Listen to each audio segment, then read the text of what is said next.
أعوذ بالله من الشيطان الرجيم بسم الله الرحمن الرحيم الحمد لله رب العالمين الصلاة والسلام عليك يا رسول الله الصلاة والسلام عليك يا حبيب الله الصلاة والسلام عليك يا سيد المرسلين الصلاة والسلام عليك يا خاتم النبيين সবাইকে আন্তরিক সালাম অভিনন্দন আসসালামু আলাইকুম ওয়া রাহমাতুল্লাহি ওয়া বারাকাতুহু।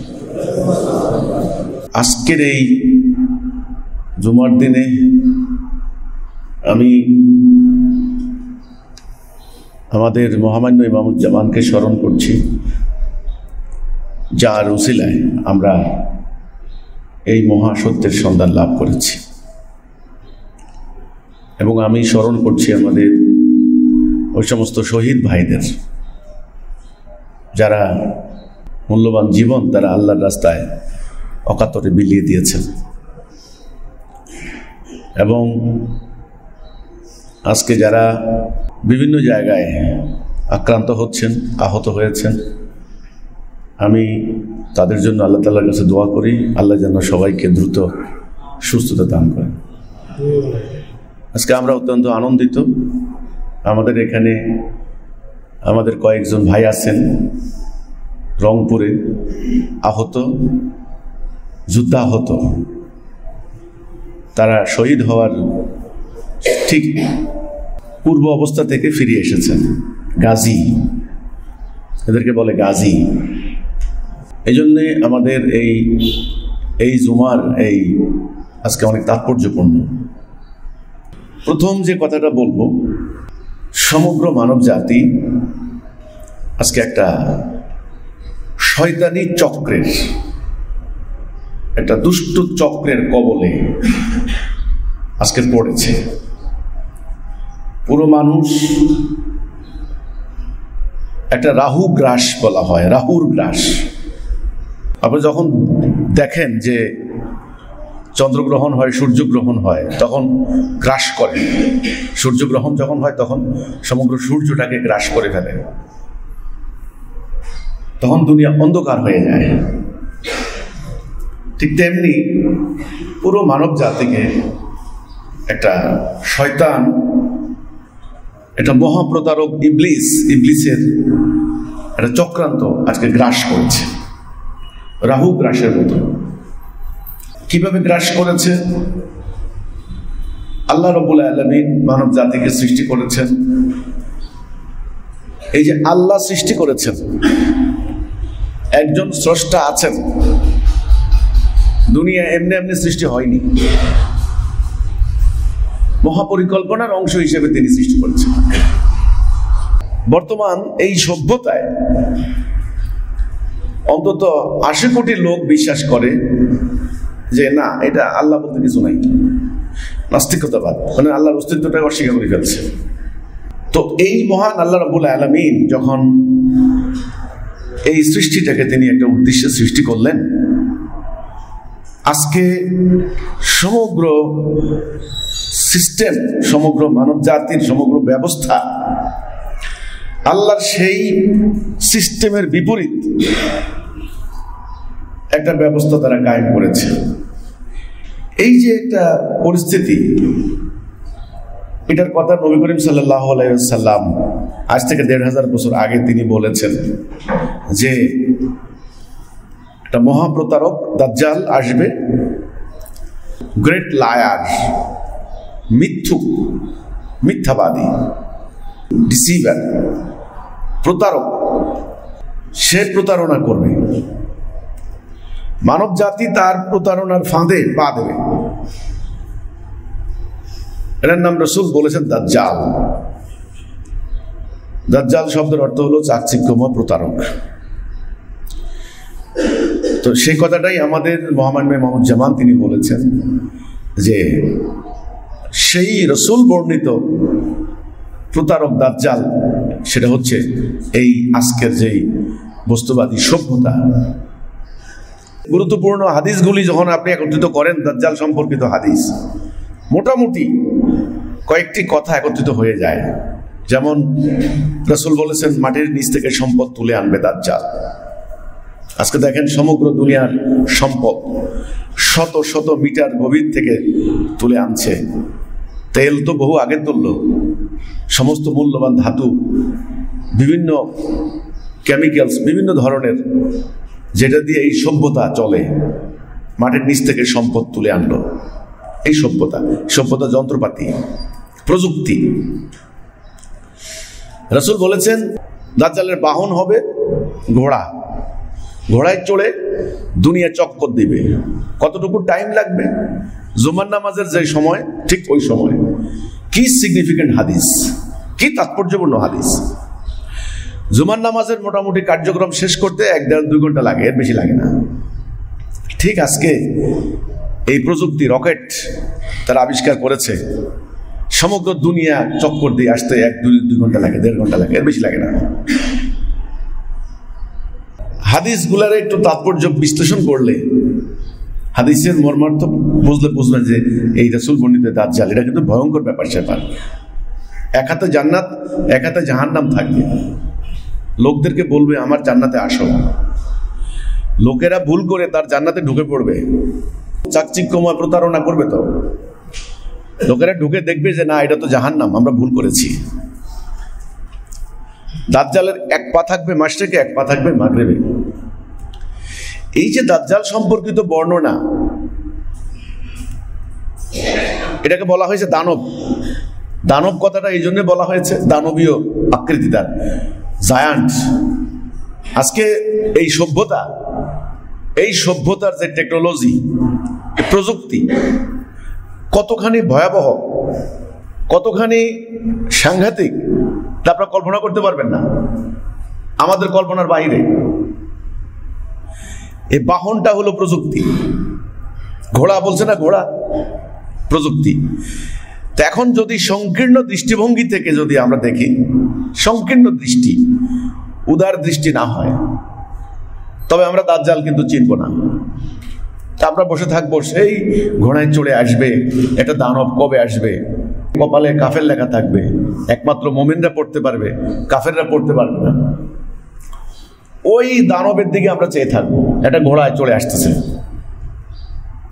কিন্তু আমাদের দৃষ্টিভঙ্গিটা যদি আধুনিক জ্ঞান বিজ্ঞানের সঙ্গে সঙ্গতি রেখে যুক্তিশীল হয়, লজিককে যদি আমরা বিশ্বাস করি, এবং এই হাদিসগুলি যদি আমরা অ্যানালাইসিস করি, তাহলে আমরা পরিষ্কার করে বলতে পারি যে দাজ্জাল অলরেডি চলে আসছে দুনিয়াতে।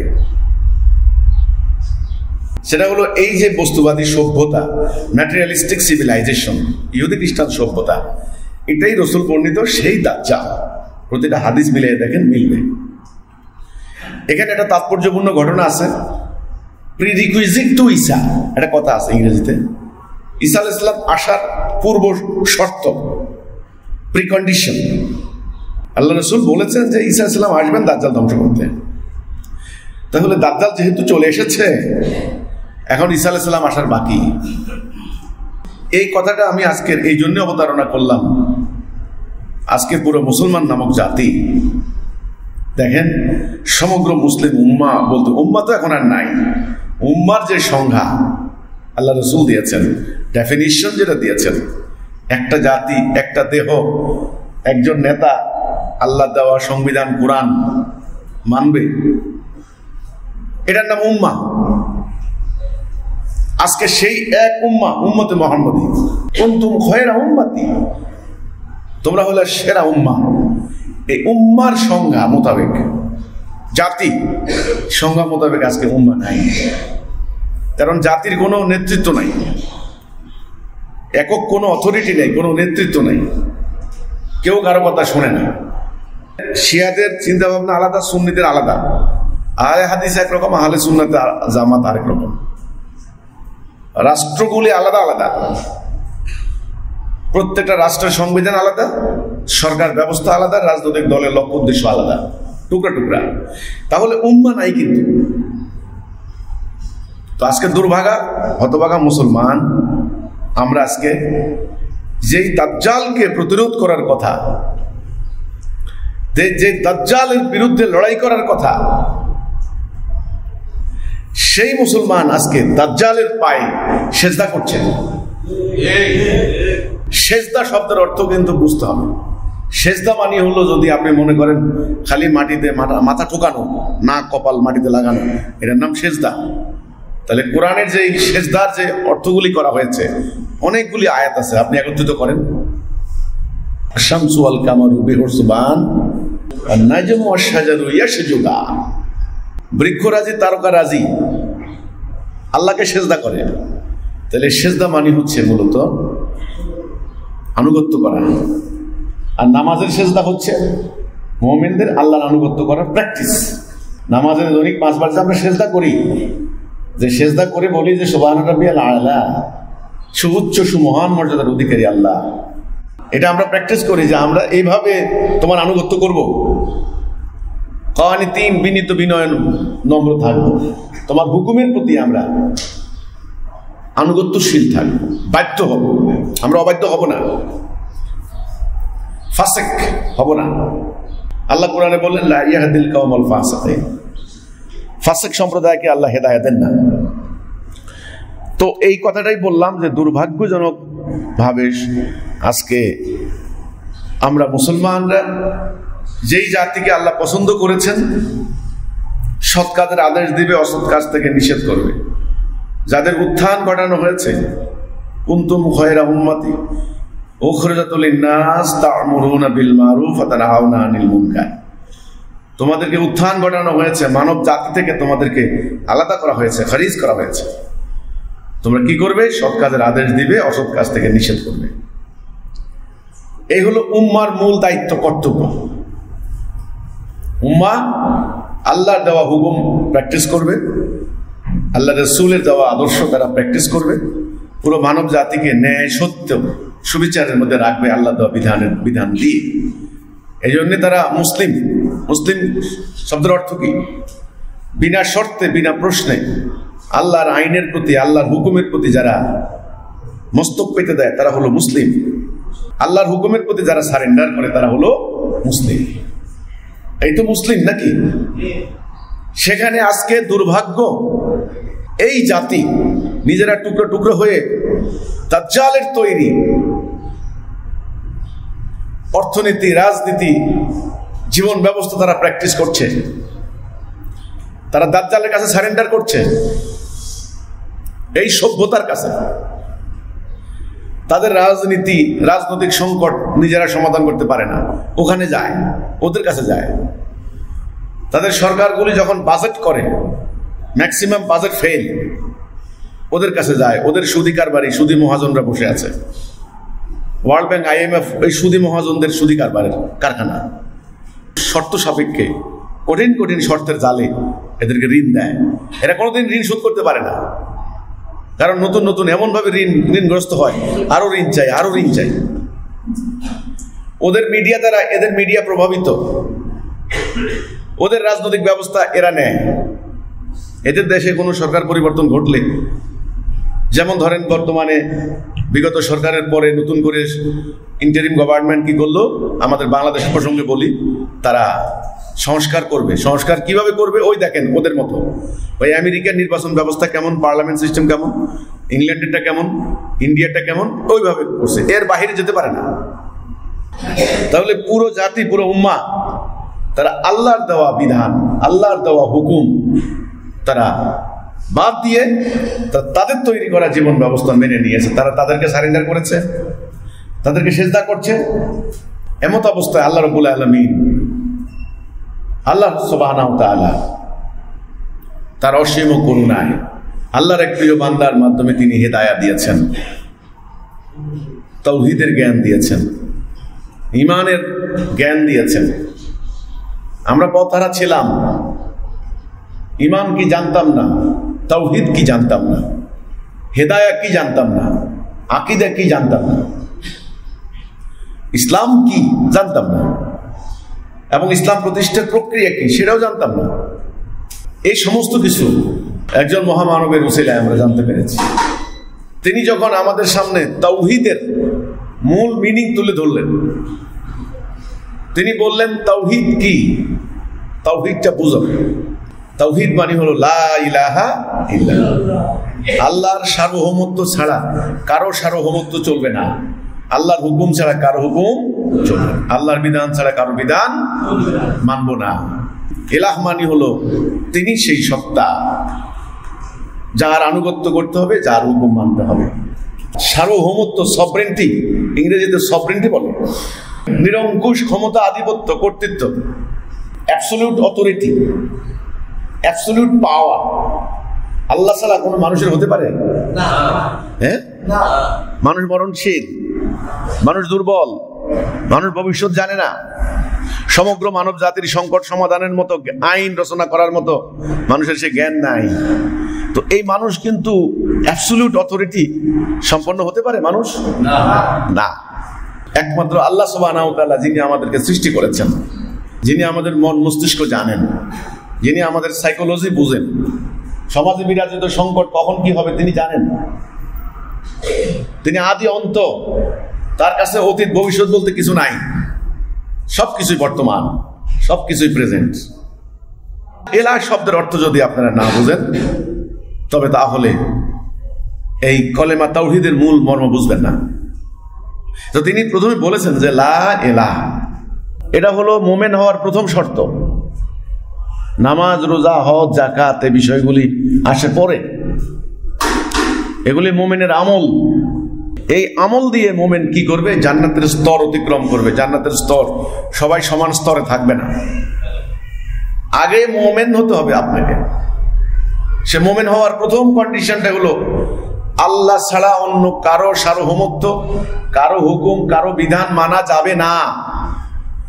আল্লাহর পরিপন্থী যে বিষয়গুলি আছে সেগুলোকে বলা হয় গয়রুল্লাহ, তাগুত, দলালা, যেটা আল্লাহর হুকুম পরিপন্থী। তো আমার কথা হচ্ছে, আমরা অত্যন্ত সৌভাগ্যবান, আমরা এই তাওহীদের মানে বুঝতে পেরেছি। তাওহীদের মানে না বুঝলে, ঈমান না বুঝলে আপনি দাজ্জাল চিনবেন না। কারণ রাসূলুল্লাহর হাদিস আছে, দাজ্জাল চিনবে মুমিনরা, দাজ্জালের কপালে কাফের লেখা থাকবে। বড় শিক্ষিত হলেও কাফেররা কিন্তু দাজ্জাল পড়তে পারবে না, ওই পড়াটা পড়তে পারবে না। এটা কেমন কথা? একটা হরফ, বর্ণমালা, কাফ, ফে বা ফা, র, এই তিনটা বর্ণ, এটা কোনো পড়তে পারবে না। এটা কোনো কথা? যে কোনো ধর্মের লোকেরা তো আরবি জানলে পড়ার কথা, তাই না? কিন্তু হাদিসে আসছে যে না, মুমিনরা ছাড়া এটা পড়তে পারবে না। এই পড়তে পারবে না মানে কি? চিনতে পারবে না, বুঝতে পারবে না। তাহলে মুমিন কেন চিনবে? কারণ তার কাছে এমন একটা থার্মোমিটার আছে, তার এমন একটা যন্ত্র তার কাছে আছে, সেটা দিয়ে সে পরীক্ষা করতে পারবে, সে টেস্ট করতে পারবে কি আছে মুমিনের কাছে। আসলে মুমিন সর্বপ্রথম আল্লাহর সভরেন্টি কি আগে সেটা বুঝবে। যখনই মুমিন আল্লাহর সভরেন্টি বুঝবে, তখন প্রতিপক্ষ আল্লাহর হুকুমের বিপরীত কি আছে মুমিন সেটাও বুঝবে। এটা ওই কোরআনের সেই আয়াতের সঙ্গে মিলে যায়। আল্লাহ কোরআনে যেটা বলেছেন যে আমি যার কল্যাণ চাই তার হৃদয়কে দ্বীনের জন্য আমি উন্মুক্ত করে দিই, হৃদয়ের দরওয়াজা খুলে যায়। অর্থাৎ হিদায়াহ এবং দালালা, আলো আর আঁধার, সত্য এবং মিথ্যা, দুইটা পরিষ্কার করে সে বুঝতে পারে। এই জ্ঞান এটা সে পাবে। এটাকে আপনি বলতে পারেন ইলমে লাদুনী। এটা আল্লাহ তাআলার পক্ষ থেকে বিশেষ জ্ঞান, এটা হিদায়াতের জ্ঞান। এটা আল্লাহ যারে পছন্দ করেন তারে দেন, এটা হিদায়া, সিরাতাল মুস্তাকিম। কারণ আল্লাহ কোরআনে বলেছেন ফাইম্মা ইয়াতিয়ান্নাকুম মিন্নি হুদা ফামান তাবিআ হুদায়া ফালা খাউফুন আলাইহিম ওয়া লা হুম ইয়াহজানুন। আমি হেদায়েত দেব। তাহলে হেদায়া কোনো মানুষ রচনা করতে পারে না। হেদায়া ইবলিস থেকে আসে না, শয়তান থেকে আসে না। হেদায়া কে দেয়? আল্লাহ। যারা হেদায়ের মধ্যে থাকবে, এর আনুগত্য করবে, তাদের কোনো ভয় নাই, তারা দুঃখিত হবে না। হেদায়া মানে সঠিক পথ, রাইট ডাইরেকশন। কোন দিকে যাবেন আপনি, পথ নির্দেশনা, ওটা আল্লাহ দিবেন মোমেনকে। ওই পথ ধরে মোমেন জান্নাত চলে যাবে। এই জন্যে আল্লাহ কোরআনে বলেছেন কে হেদায়া পাবে কে পাবে না হিসাব আমি জানি, আমার জানা আছে, আমার জ্ঞানের মধ্যে আছে। এই দাজ্জাল, যতই আপনি দাজ্জালের হাদিস মুখস্থ করেন, মাহফিলের মধ্যে দাজ্জালের প্রসঙ্গে বলেন, মানুষ খুব মনোযোগ দিয়ে শুনে, কিন্তু দাজ্জাল কোনটা, দাজ্জাল কে? মোমেন ছাড়া দাজ্জাল কেউ চিনবে না। মোমেন কেন চিনবে? কারণ আল্লাহ রাব্বুল আলামিন তাকে সেই অন্তর্দৃষ্টি দান করবেন, সেই ইলমে লাদুনী, সেই বিশেষ জ্ঞান, আল্লাহর পক্ষ থেকে জ্ঞান, হেদায়ার জ্ঞান তাকে দিবেন। তখন ওই জ্ঞান দ্বারা তিনি বুঝতে পারবেন যে কোনটা সত্য, কোনটা মিথ্যা, কোনটা দাজ্জাল, কোনটা কি। ওই রাস্তা, দুটি রাস্তা আলাদা করে ফেলতে পারবেন, যে সেটা হলো হেদায়া এবং দলালা।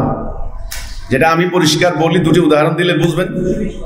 আপনার চোখের দৃষ্টি যদি ঠিক থাকে, আপনি সাদা এবং কালো দুইটা আলাদা করতে পারবেন, কোনটা সাদা কোনটা কালো। কোনো কারণে যদি আপনার চোখ ঝাপসা হয়ে যায়, চোখে দেখেন না, আছে না, নানান কারণে দৃষ্টিশক্তি হারায়, নানান কারণে হতে পারে। অনেকে ডায়াবেটিসের কারণে হয়, প্রেশারের কারণে, নানান কারণে হতে পারে, আঘাত পেলেও হয়। কোনো কারণে যদি কারো দৃষ্টিশক্তি না থাকে অথবা জন্মান্ধ হয়, তার সামনে দুনিয়ার সব রং কি একরকম নয়? কি সাদা আর কালো সে বুঝতে পারে? বুঝতে পারে না। আপনার জিহ্বা, আমরা জিহ্বা বলি, যদি সুস্থ থাকে, আপনি মিঠা এবং তিতা দুইটা আলাদা করতে পারবেন। যে এটা যেমন করলা, নিম পাতা, এগুলো তিতা। মিষ্টি, মিষ্টি খান আপনারা, যে মিঠাই বানায় দোকানে, এটা মিষ্টি, মিঠা। খেজুর, আরবের খেজুর খান, এটা মিঠা। তাহলে তিতা এবং মিঠা এই দুইটা তখনই আপনি আলাদা করতে পারবেন যখন আপনার জিহ্বাটা, মানে জিহ্বাটা সুস্থ থাকবে। যদি এটা অসুস্থ থাকে, প্রলেপ পড়ে থাকে কোনো কারণে, অনেক প্রলেপ পড়ে থাকে জিহ্বার উপরে, জ্বর হলে এটা হয়, তখন সে কিন্তু খাবারের টেস্ট পায় না। দেখবেন বলে যে কি খাই বুঝতে পারতেছি না, মনে হচ্ছে মাটি খাচ্ছি। এই মানুষের মধ্যে কিন্তু এ ধরনের মানুষ আছে, যাদের হৃদয় আচ্ছন্ন, যারা আল্লাহর নাফরমানি করতে করতে, ইবলিসের আনুগত্য করতে করতে তাদের হৃদয় আচ্ছন্ন, তারা সত্য মিথ্যা বুঝতে পারবে না, তারা দাজ্জাল চিনবে না কোনোদিন। এই মহাপ্রতারক দাজ্জাল, যে পুরো মানব জাতিকে ধ্বংস করবে, তাণ্ডব ঘটাবে দুনিয়াতে, এই দাজ্জালকে চিনতে পারবে একমাত্র মোমেনরা। আলহামদুলিল্লাহ, আমরা দাজ্জাল চিহ্নিত করার জন্য যে জ্ঞান আল্লাহ সেটা আমাদেরকে দিয়েছেন, আলহামদুলিল্লাহ। এখন তো আপনারা দাজ্জাল চিনতে পারছেন, তাই না? তাহলে দাজ্জালটা হচ্ছে বর্তমানে প্রচলিত এই চাকচিক্যময় এই যে সভ্যতা, ইহুদি খ্রিস্টান ম্যাটেরিয়ালিস্টিক সিভিলাইজেশন, যে সভ্যতা, এই সভ্যতাটাই হচ্ছে রসুল বর্ণিত দাজ্জাল। এখন যারা এই দাজ্জালকে চিনছেন, এখন সর্বতোরূপে, সর্বতোপায়ে, সর্বভাবে দাজ্জালকে প্রতিরোধ করা আপনাদের এখন নৈতিক ইমানি দায়িত্ব। আজকে মুসলমানরা এই দাজ্জালের পায়ে সেজদা করছে। দুর্ভাগ্যজনক কথা, যাদেরকে উত্থান ঘটানো হয়েছে মানব জাতির মুক্তির জন্য, তারা আজকে এইভাবে তাদের জীবনকে শেষ করে দিচ্ছে। আজকে সারা বিশ্বে যে সংকট চলছে, সংকটের মধ্যে প্রধানত মুসলমানদের কি সংকটগুলি? মুসলমানদের সংকট হচ্ছে এই অবস্থায় কোটি কোটি মুসলমান উদ্বাস্তু, এর কোনো সমাধান নাই। প্রত্যেকটা মুসলিম রাষ্ট্র, মুসলিম তো আর নাই ওইভাবে, আল্লাহর দেওয়া সংজ্ঞা মোতাবেক মুসলিম নাই। আল্লাহর কোরআনের হুকুম না মানলে তো মুসলিম থাকা যায় না, সোজা হিসাবে।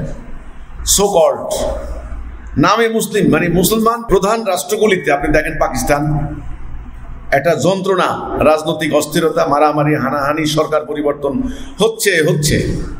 বাংলাদেশ একই অবস্থা। আপনি দেখেন ইন্দোনেশিয়া, সেম অবস্থা। আপনি দেখেন সিরিয়া, ওখানে তো কোনো কথাই নাই। ইরাক একই অবস্থা। ইরান, চতুর্দিকে ইরান আক্রান্ত আজকে। ওদেরকে তো সুন্নিরা মুসলমানই মনে করে না। আপনি মধ্যপ্রাচ্য ইয়েতে যান, আফ্রিকার রাষ্ট্রগুলিতে যান, লিবিয়া তো আজকে সন্ত্রাসের জনপদ। লেবানন, তিউনিসিয়া, ওইভাবে যান আপনি একেবারে সমস্ত মুসলিম রাষ্ট্রগুলোতে রাজনৈতিক অস্থিরতা, অশান্তি, আর ভেতরে, নিজেদের ভেতরে চুরি, ডাকাতি, খুন, দুর্নীতি, দুর্নীতি তালিকা করে, প্রতি বছর দেখবেন সিরিয়ালি 100 নাম্বার পর্যন্ত মুসলমান রাষ্ট্রগুলি থাকবেই থাকবে, কোনো কথা নাই। দুর্নীতিতে চ্যাম্পিয়ন এরা মুসলমানরা। দেখবেন অর্থ পাচার, এরা কি করে, এরা নিজেদের দেশের মানুষের অর্থ লুটপাট করে নিয়ে, এদের রাজনৈতিক নেতাগুলি লুটপাট করে নিয়ে মানুষের এই খেটে খাওয়া কৃষক শ্রমিক জনতার টাকা শোষণ করে নিয়ে সুইস ব্যাংকে জমা রাখে। সুইস ব্যাংকটা কার? পুরো আরব রাষ্ট্রে যত ধনীদের যত ব্যবসা বাণিজ্য সব ইংল্যান্ডে, ইউরোপে, সুইজারল্যান্ডে। আমাদের মুসলমানদের সব টাকাগুলি ওদের ওখানে। ওরা সেই টাকার সুবিধাভোগী, সেই টাকা দুনিয়াতে ওরা সুদি ব্যবসা করে, সুদি কারবার করে। কারণ মুসলমানরা জানে মুসলমানদের দেশে এই টাকা নিরাপদ না। চুরির টাকা হোক আর বৈধ টাকা হোক, এখানে নিরাপদ না, যে কোনো সময় তার সম্পদ হাতছাড়া হয়ে যেতে পারে। আপনি দেখেন হাসপাতালে এরকম জালিয়াতি চিকিৎসার নামে মুসলমান দেশগুলির বাহিরে খুব একটা পাবেন না। আপনি পুলিশ ডিপার্টমেন্টে দেখেন, আপনি গণমাধ্যমে দেখেন, আপনি প্রত্যেকটা জায়গায়, আপনি অফিসে যান, আদালতে যান। তাহলে এই অবস্থা কেন? আমি দেখলাম সেদিন বাংলাদেশের কিছু মবক্রেসি, মবের ঘটনা। মব মানে উত্তেজিত জনগণ একত্রিত হয়ে হঠাৎ করে একটা মানুষকে মারতে থাকে, একটা বাড়িতে হামলা করতে থাকে, আগুন লাগিয়ে দেয়, লুটপাট করে। এটার নাম মব। নতুন করে এই শব্দটা এখন আসছে, মব। তো এই মব নিয়ে যখন বিভিন্ন ভিডিও সোশ্যাল মিডিয়া ভাইরাল হয়ে যায়, তখন এই পার্শ্ববর্তী ভারত থেকে হিন্দুরা বিভিন্ন ধরনের মন্তব্য করে। তো মন্তব্যগুলো আপনি যখন দেখবেন, তাদের মন্তব্যের গোড়ার কথা হলো ইসলামটাই খারাপ। আরে তোমাদের ইসলামের মধ্যেই সমস্যা আছে, ইসলামটাই হলো খারাপ। এই কোরআন, এই ইসলাম নবী করিম সাল্লাল্লাহু আলাইহি সাল্লামের পর্যন্ত বদনাম করা শুরু করে দেয়। দুর্ভাগ্য আমাদের, আজকে আমাদের নিজেদের কর্মফলের কারণে, আমলে সাইয়্যা, নিজেদের দোষের কারণে আজকে আল্লাহর বদনাম হচ্ছে, রাসূলের বদনাম হচ্ছে, কিতাবের বদনাম হচ্ছে। আল্লাহর কিতাব কি ভুল? না। আমি হলফ করে বলতে পারি, আল্লাহর কিতাব, আল্লাহ নাযিল করা ঐশিক গ্রন্থ, এটা সর্বপ্রকার বক্রতা মুক্ত।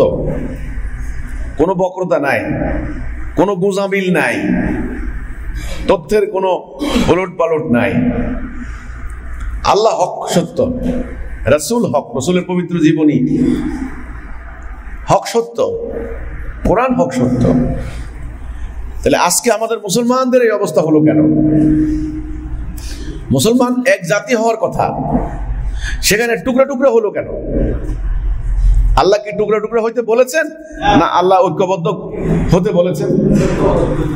আল্লাহ বলেছেন ওয়াতাসিমু বিহাবলিল্লাহি জামিআন ওয়া লা তাফাররাকু, ফারাক হইবা না, আলাদা হইবা না, তোমরা ঐক্যবদ্ধ হয়ে আল্লাহর রশিকে ধরে রাখো। তাহলে আল্লাহর নির্দেশ এইটা। আর আমরা করলাম কি, যত পারা যায়, যতভাবে পারা যায়, তত টুকরা হয়েছে, তত ভাগ হয়েছে। আল্লাহ রাসূল কি ঐক্যবদ্ধ করেছেন না টুকরা টুকরা করেছেন? নাকি দলাদলি করেছেন? তাহলে আল্লাহও বলেননি, রাসূলও করেননি। তাহলে আমরা এখানে ঐক্য নষ্ট করে আল্লাহ এবং রাসূলকে অমান্য করলাম। ওকে। 2 নাম্বার, আল্লাহ কোরআনে বলেছেন ন্যায় বিচার করো, রাসূল ন্যায় বিচার করলেন। আমরা কি করলাম? অবিচার শুরু করে দিলাম। রাজনৈতিক অবিচার, কোর্ট কাছারিতে অবিচার, সর্ব অবস্থায়, অর্থনীতিতে অবিচার, অবিচার শুরু করে দিলাম। তাহলে আল্লাহ রাসূল কি অবিচার করতে বলেছেন, না আমরা শুরু করে দিলাম? আসেন, আল্লাহ বললেন সুদ খাইও না। যারা সুদ খায় তাদের বিরুদ্ধে আল্লাহ রাসূল জিহাদ ঘোষণা করলেন। রাসূলুল্লাহ সুদের বিরুদ্ধে কঠোর হলেন। হাদিসগুলি পড়ে দেখেন না, ভয়ঙ্কর কথা সুদি কারবারিদের ব্যাপারে। তাহলে রাসূল সুদকে নির্মূল করলেন, আল্লাহ কোরআনে সুদকে হারাম করলেন। আমরা করলাম কি? সুদি অর্থনীতি আবার চালু করে দিলাম। এই মুসলমানরা, আমরা হজ করতে গেলাম, সুদি ব্যাংক থেকে হজ করতে যাই, মসজিদ বানাই, মাদ্রাসা বানাই। তাহলে আল্লাহ রাসূল আমাদেরকে সুদ খেতে বলেছেন? না। তাহলে আমরা করলাম, তাহলে আমরা অবাধ্য হলাম। আমরা কি?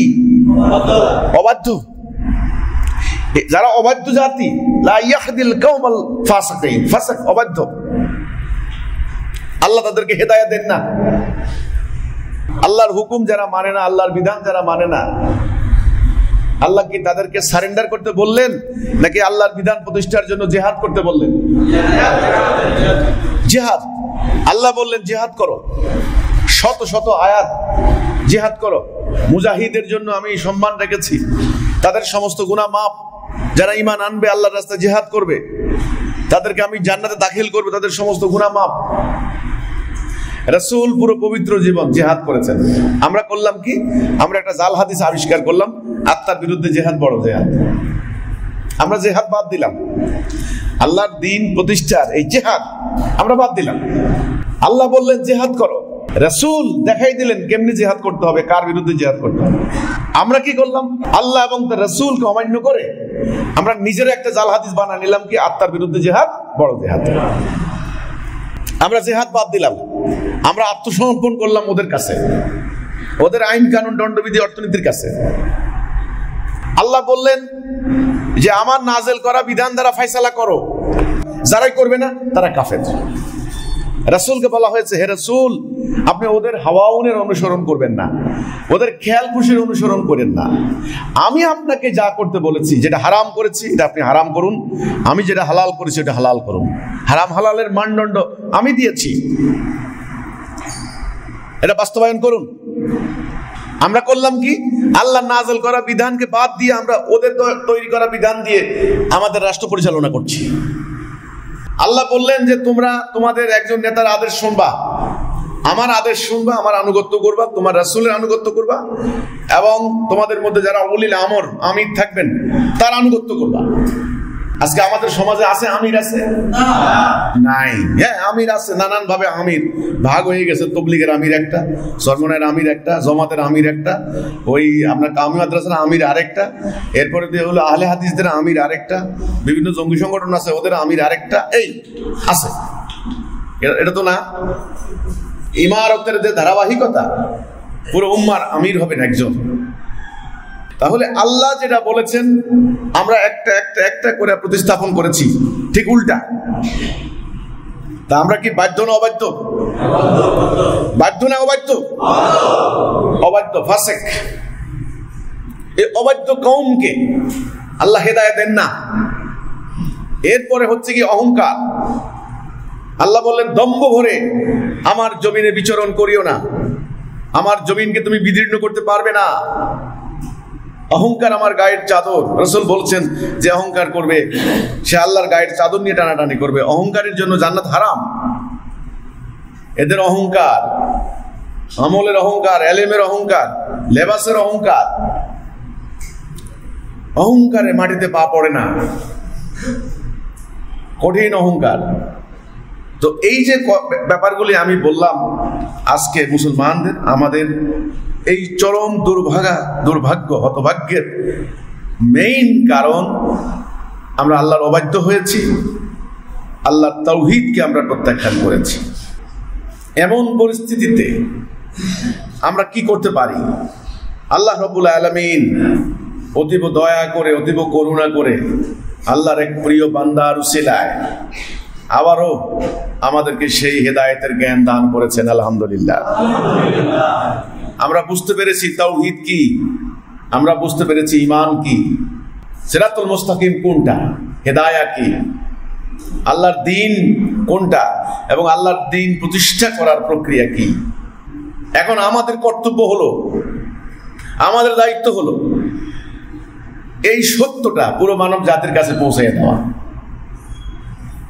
এটা আল্লাহ রাসূল বলেছেন, আল্লাহ বলেছেন, রাসূল বিদায় হজের ভাষণে বলেছেন তোমরা যারা এখানে নাই আর যারা আছো তারা ওদের কাছে পৌঁছাইয়ে দিবা, তোমাদের দায়িত্ব। আল্লাহ কোরআনে বললেন ওমা আলাইনা ইল্লাল বালাগুল মুবিন, স্পষ্ট করে পৌঁছাইয়ে দিবা, বালাগ পৌঁছাইয়ে দিবা। কি পৌঁছাইয়ে দিবা?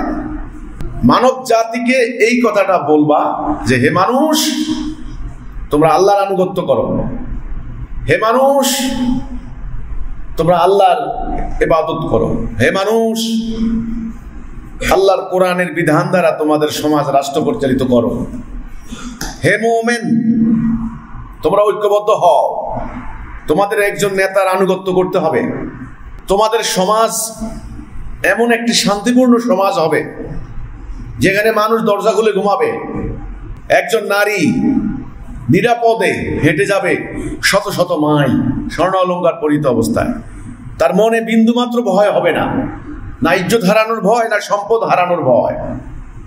তোমাদের সমাজে মাদক থাকবে না। মাদকে পুরো সমাজে নীল হয়ে গেছে। এই মাদক ব্যবসা কারা করে, কোথা থেকে মাদক আসে, কারা উৎপাদন করে, এটা কি এখানে হয় না, এটা অনেক দূর দূরান্ত থেকে, সেই সীমান্তের ওই পারে হাজার হাজার মাইল দূর থেকে মাদক চলে আসে। সেই কলম্বিয়া থেকে মাদক আসে, কল্পনা করতে পারবেন না, কলম্বিয়া থেকে, দক্ষিণ আমেরিকার রাষ্ট্রগুলো থেকে মাদক কারবারিরা মাদক আনে, চলে যায় সেই ইন্দোনেশিয়ায়, মুসলিম রাষ্ট্রগুলিতে মাদক পরিকল্পিতভাবে মাদক ঢুকিয়ে দিয়েছে পাড়ায় পাড়ায়, মহল্লায় মহল্লায়। আমাদের তরুণরা, যে তরুণরা আগামী দিনে জাতিকে সংগ্রাম করে জাতিকে লিড দিবে, জাতির মেরুদণ্ড, সেই তরুণদের মেরুদণ্ড ভেঙে দিয়েছে মাদক। শেষ। অথচ এই মাদক আল্লাহ হারাম করেছেন কোরআনে। এই মাদক কিন্তু বন্ধ করা যাচ্ছে না। সরকার কিন্তু আইন কোন অংশে কম করে নাই, করেছে? আইন কিন্তু কম করে নাই। পুলিশ কি মাদক কারবারিদেরকে কম ধরছে, কিন্তু পুলিশের ভিতরে আবার মাদক ব্যবসা করে। জেলখানায় যান, জেলখানার ভিতরে মাদক চলে যাচ্ছে। বিশ্ববিদ্যালয়ে যান, সেখানের ভিতরে মাদক চলে যাচ্ছে। কারা নিচ্ছে? বিশাল সিন্ডিকেট, বিশাল নেটওয়ার্ক। এই মাদকের অর্থ সেই আলিশান ঢাকা শহরের সে অভিজাত এলাকার মালিক, সরকারি বড় কর্মকর্তা থেকে শুরু করে একেবারে থানার একটা দারোগা পর্যন্ত এই মাদকের ভাগ বাটোয়ারার সঙ্গে সম্পৃক্ত। তো এই মাদক পুরো উম্মাহকে ধ্বংস করে দিয়েছে, পুরো জাতিকে শেষ করে দিয়েছে। এই মাদকের বিরুদ্ধে আল্লাহ রাসূল, আল্লাহ যখন আয়াত নাযিল করলেন যে মদ হারাম, মদিনার রাস্তার মধ্যে পানি জমে গেছে, বিভিন্ন মটকা থেকে ঢেলে দিয়েছে। এমনকি কথা আছে যে কেউ খাচ্ছিল, গলা টিপে মুখ থেকে বের করে দিয়েছে, আর খাচ্ছে না। এবং যে মাদক খেত তাকে ধরে এনে পিটানো হতো চাবুক। ওই চাবুক মারার শাস্তি কতখানি ভয়াবহ আপনারা চিন্তা করতে পারবেন না। মাদক কারবারিদেরকে, একজনের তো হযরত ওমর রাদিয়াল্লাহু আনহুর ছেলের ব্যাপারে মাদকের অভিযোগ আসছে, পিটে মেরেই ফেলছেন অলরেডি, 50টা পিটুন দেওয়ার পর মারা গেছে। এই মাদকে আজকে আক্রান্ত পুরো উম্মাহ। অথচ আমরা কি করি? মুসলমান, আমরা মুসলমান দাবি করি, তা আমরা তো আল্লাহকে ভয় করছি না। আমরা টোটালি আল্লাহকে ভয় করছি না।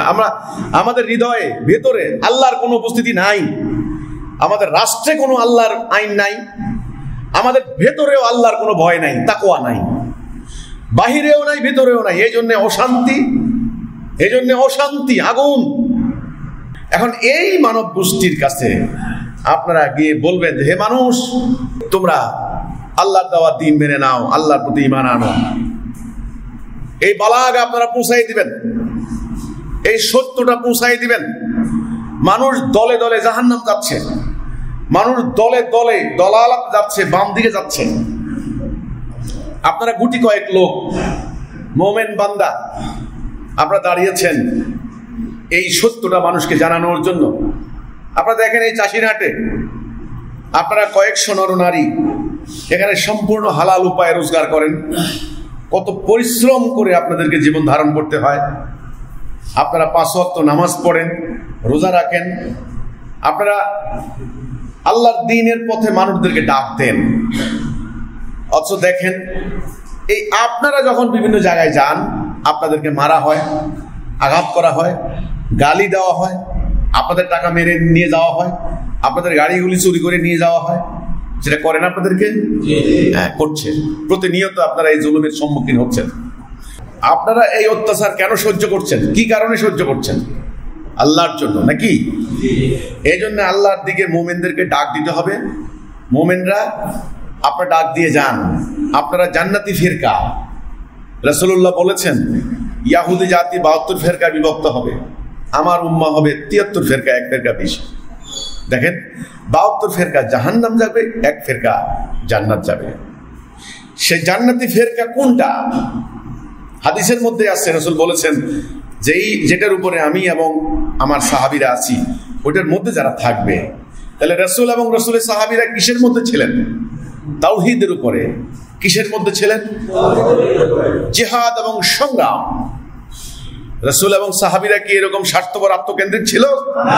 ছিলেন উনারা? রাসূল এবং সাহাবীরা কি আল্লাহর কিতাব বাদ দিয়ে মানুষের তৈরি আইন মানতেন? নো। ঘরে ভাত নাই কিন্তু কোমরে তলোয়ার ঠিকই আছে। যোদ্ধা সাহাবী, রণাঙ্গনে শত্রুর বিরুদ্ধে লড়াই করে তারা আল্লাহর দ্বীন প্রতিষ্ঠা করেছেন। তো রাসূল এবং সাহাবীরা যেটার উপরে ছিলেন, কিসের উপরে ছিলেন? তাওহীদের উপরে এবং জিহাদের মধ্যে। সোজা হিসাব আল্লাহর দ্বীন প্রতিষ্ঠা, ফলে সমাজে শান্তি আসলো। এইটার মধ্যে যারা থাকবে, এটাই হলো রাসূলুল্লাহর সুন্নাহ। রাসূল বলছেন, মান তারাকা সুন্নতি ফালাইসা মিন্নি, যে আমার সুন্নাহ ত্যাগ করবে সে আমার কেউ নয়। সুন্নাহ মানে কর্মনীতি, কর্ম পদ্ধতি। এই আপনাদেরকে এই সুন্নাহ পালন করার জন্য আজকে ময়দানে নামতে হবে। আমি জানি আপনাদের পথ অত্যন্ত কঠিন, খুব কঠিন। এই জন্য কোরআনে বলেছেন, ধৈর্যের সঙ্গে উত্তম যুক্তি এবং হিকমত সহকারে মানুষদেরকে আল্লাহর দিকে ডাক দিতে হবে। তার কথা থেকে কার কথা উত্তম? যে মানুষদেরকে আল্লাহর দিকে ডাকে। আমান আহসানু কাওলাম মিম্মান দুআ ইলাল্লাহ। আপনার যতক্ষণ বাক শক্তি আছে, শরীরে শক্তি আছে, রক্ত সঞ্চালন প্রক্রিয়া চলে, ততক্ষণ পর্যন্ত মানুষদেরকে আপনি আল্লাহর দিকে ডাক দিয়ে যাবেন। গালি খাবেন, আমি জানি গালি, রাসূলকেও গালি দেওয়া হয়েছে। আপনি গালি খাবেন, খালি মিষ্টি খাওয়া সুন্নত, গালি খাওয়া কি? হ্যাঁ, রাসূল খালি মিষ্টি খাওয়ার হাদিস বর্ণনা করা হয়েছে। মিষ্টি খাওয়া সুন্নত, পাথর খাওয়া কি সুন্নত? রাসূল পাথর খেয়েছেন, রাসূল তলোয়ারের আঘাত খেয়েছেন, রাসূলকে গালি দিয়েছেন, রাসূল গালি খেয়েছেন, অপমানিত হয়েছেন, তিনি বাড়িঘর থেকে বিতাড়িত হয়েছেন। এই সুন্নত কে নিবে? যুদ্ধের ময়দানে রাসূলুল্লাহর মাথা ফেটে লোহার হেলমেট ঢুকে গিয়েছে, এই সুন্নত কে নিবে? এই যে 80 বছর বয়স্ক আমাদের আমিরুলের বাবা, ওই যে কুদ্দুসের খালু ওখানে বসে আছেন, পা ভেঙে দিয়েছে। ওই যে ডাক্তার আজিজ ভাই বসে আছেন, হাত ভেঙে দিয়েছে। এখানে আহত লোক অনেক আছে। আলহামদুলিল্লাহ, আপনারা রাসূলুল্লাহর সেই প্রকৃত সুন্নাহ ধারণ করেছেন। এই জন্যে আপনাদের উপর এক বিশেষ কর্তব্য, এক বিশেষ দায়িত্ব। আপনারা আল্লাহর দেওয়া এই দ্বীনুল হক প্রতিষ্ঠার জন্য এবং তাওহীদের এই দাওয়াত পুরো মানব জাতিকে আপনারা দিয়ে যান, সবাইকে দিয়ে যান। বিশেষ করে হতভাগা দুর্ভাগা মুসলমান নামক জাতি, তাদেরকে বলেন যে তাড়াতাড়ি তোমরা তাওহীদে ঐক্যবদ্ধ হও, তাড়াতাড়ি, না হলে বাঁচতে পারবে না। তোমাদেরকে সমগ্র রাহু গ্রাস বলা হয় না, রাহুর গ্রাস, চতুর্দিক থেকে তোমাদেরকে ঘেরাও দেওয়া হয়েছে, তোমরা ঘেরাও হয়ে গেছে অলরেডি। আপনি দেখেন মিয়ানমারের 10 লক্ষ মুসলমানকে পিটিয়ে মেরে বিতাড়িত করে দিল, আর কয়েক হাজার আরাকান আর্মি তারা যুদ্ধ করে অলরেডি বিশাল মুসলমানদের রাজ্য দখল করে জাতিসংঘ এসে এখানে বলতেছে যে এদেরকে সাথে সহযোগিতা করব। এদের দেখেন, মুসলমানদের কিন্তু সহযোগিতা করে নাই। মুসলমানদের কি সহযোগিতা করবে? ভিক্ষা দেবে, ভিক্ষা, এটা দেখানোর জন্য ভিক্ষা দেবে। আমেরিকা বলবে ভিক্ষা আমি দিতে পারবো না, ব্রিটেন বলে না না ভিক্ষা দিতে হবে। এই ভিক্ষা খাওয়ার জন্য মুসলমানদের তৈরি হয় নাই, মুসলমানদেরকে আল্লাহ সৃষ্টি করেন নাই, নাকি? তাইলে শিয়াল কুকুরের থেকে বাঁচার থেকে সিংহের মতো একদিন বাঁচা, লড়াই করে বাঁচা উত্তম। আমার কথা, আজকে আমরা ঘেরাও হয়ে গেছি। এই যে পার্শ্ববর্তী রাষ্ট্রগুলি প্রতিনিয়ত এই বাংলাদেশের ভিতরে একটা সাংঘাতিক পরিস্থিতি সৃষ্টি করে দেওয়ার জন্য প্রতিনিয়ত তৎপর। আমাদের মানুষগুলি বেকারত্বের জ্বালায় অস্থির হয়ে গেছে। হাজার হাজার কোটি কোটি তরুণ তরুণী তারা বিদেশে পাড়ি জমাচ্ছে, বাবা মায়ের মায়া মমতা ত্যাগ করে তারা সেখানে রোজগার করছে, পড়ে আছে। কারণ এখানে কোনো কর্ম নাই, কর্মসংস্থান নাই। ট্যাক্সের জ্বালায় মানুষ অস্থির হয়ে যাচ্ছে। আর হানাহানি, চুরি, ডাকাতি তো নিত্যদিনের ঘটনা। এই যে অরাজকতা চলছে, এবং এই জায়গাটাকে নিয়ে একদিকে চীন ষড়যন্ত্র করছে, একদিকে আমেরিকা করছে, একদিকে এই যে পার্শ্ববর্তী রাষ্ট্রগুলি করছে। কাজেই এখন তাড়াতাড়ি আপনারা এই কাজটা করেন, এটা বলেন যে আমরা তোমাদের কল্যাণের জন্য চাই, আমরা তোমাদের মুক্তির জন্য চাই। আমাদের বিরুদ্ধে যে প্রপাগান্ডা, এটা দুঃখজনক, এটা দুর্ভাগ্যজনক ব্যাপার আমাদের জন্য যে আমরা আল্লাহর সত্য দিন প্রতিষ্ঠার জন্য দাঁড়িয়েছি, অথচ আমাদের বিরুদ্ধে মিথ্যা অপপ্রচার করা হচ্ছে।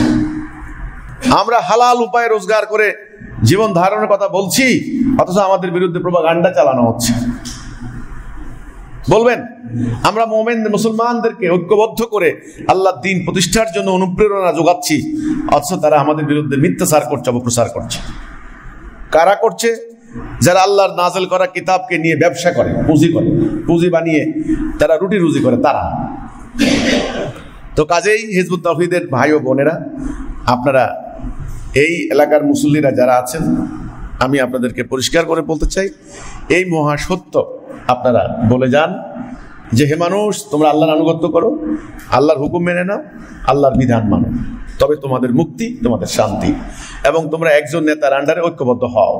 যদি ঐক্যবদ্ধ না হও, তোমাদের আসলে কিন্তু মুক্তি নাই। এখন যেভাবে দলাদলি, তোমরা বিজয় লাভ করতে পারবে না। তোমাদের সমস্ত সম্পদ, সমস্ত অ্যাসেট, সমস্ত মেধা, সমস্ত শ্রম একটা নির্দিষ্ট লক্ষ্যে পরিচালিত করতে হবে একজন সত্যনিষ্ঠ নেতার নেতৃত্বে। তবেই একমাত্র এই আমাদের মুসলমানদের কপাল থেকে এই অমানিস্যার ঘোর অন্ধকার কেটে যাবে। এই যেই দাজ্জালের অনুসরণ করছে মানুষ, সেই দাজ্জালকে মানুষ চিনবে। তাড়াতাড়ি দাজ্জালকে চিনান। 20,000 অ্যাটম বোম কিন্তু প্রস্তুত। 20,000 অ্যাটমিক ওয়ার কি জিনিস লাগলে বুঝতে পারবেন। আপনার এই যে ফিলিস্তিনের লক্ষ লক্ষ মুসলমান আজকে উদ্বাস্ত হয়ে যাচ্ছে, কি যে বিমান হামলা, এক একটা জঙ্গি বিমান, কি ভয়ঙ্কর এক একটা বোমা। আপনার 10 তলা বিল্ডিং মুহূর্তের মধ্যে মাটির নিচে চলে যাচ্ছে, পাউডার হয়ে যাচ্ছে।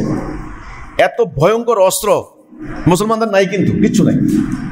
সর্বসাকুল্যে পরিসংখ্যান বলছে যুদ্ধে ইহুদি মারা গেছে 1000 কি 1200, মুসলমান এই পর্যন্ত 80,000 শেষ। তো আসলে মুসলমানদের এই পরাজয়ের মেইন কারণ হচ্ছে অনৈক্য। মেইন কারণ কি? অনৈক্য। এই ঐক্যবদ্ধ হওয়ার সুতা, দড়ি, সূত্র, মঞ্চ হলো একটা, সেটা হলো তাওহীদ, লা ইলাহা ইল্লাল্লাহ। আল্লাহর হুকুম বিধান ছাড়া কারো বিধান মানি না। এ কালেমাতুত তাইয়্যিবা, এই জন্যই এটা জান্নাতের চাবি। তো আল্লাহ আমাদেরকে আল্লাহর এই সত্য দিন বোঝার তৌফিক দান করুক। আপনারা দিন প্রতিষ্ঠার ক্ষেত্রে কোনো কার্পণ্য করবেন না, কাউকে ভয় পাবেন না। একটা কথা মনে রাখবেন, হায়াতের মালিক, মৌতের মালিক আল্লাহ। আল্লাহর জন্য মৃত্যু কতই না সৌভাগ্যবান। সবাই আমাদের জন্য দোয়া করবেন, আমরা যেন এই মহাসত্য যেটা পেয়েছি ইমামুজ্জামানের ওসিলায়, সেটা যেন মানব জাতিকে নিঃস্বার্থভাবে আমরা দিয়ে যেতে পারি। আল্লাহ যেন আমাদেরকে সেই তৌফিক দান করেন। আর আমাদের যে সমস্ত ভাইয়েরা আহত আছেন, ঘরবাড়ি ছাড়া আছেন, আল্লাহ অঙ্গীকার করেছেন তাদেরকে আল্লাহ উত্তম রিজিক দিবেন, উত্তম আবাস দিবেন দুনিয়াতে। এটা আল্লাহর অঙ্গীকার। আল্লাহ কোনো অঙ্গীকারে ভুল করেন না। আল্লাহ ওয়াদা রক্ষায় দৃঢ়, তিনি কিন্তু ওয়াদা ভঙ্গ করেন না। আল্লাহর ওয়াদা হক, সত্য। তো আমাদেরকে আল্লাহ রব্বুল আলামিন তার সত্য দিন প্রতিষ্ঠায় কামিয়াব করুক, সাকসেসফুল করুক। আমরা আল্লাহর কাছে দোয়া করব, এই প্রার্থনা করব। আমা তৌফিকি ইল্লা বিল্লাহ। আসসালামু আলাইকুম ওয়া রাহমাতুল্লাহি ওয়া বারাকাতুহু।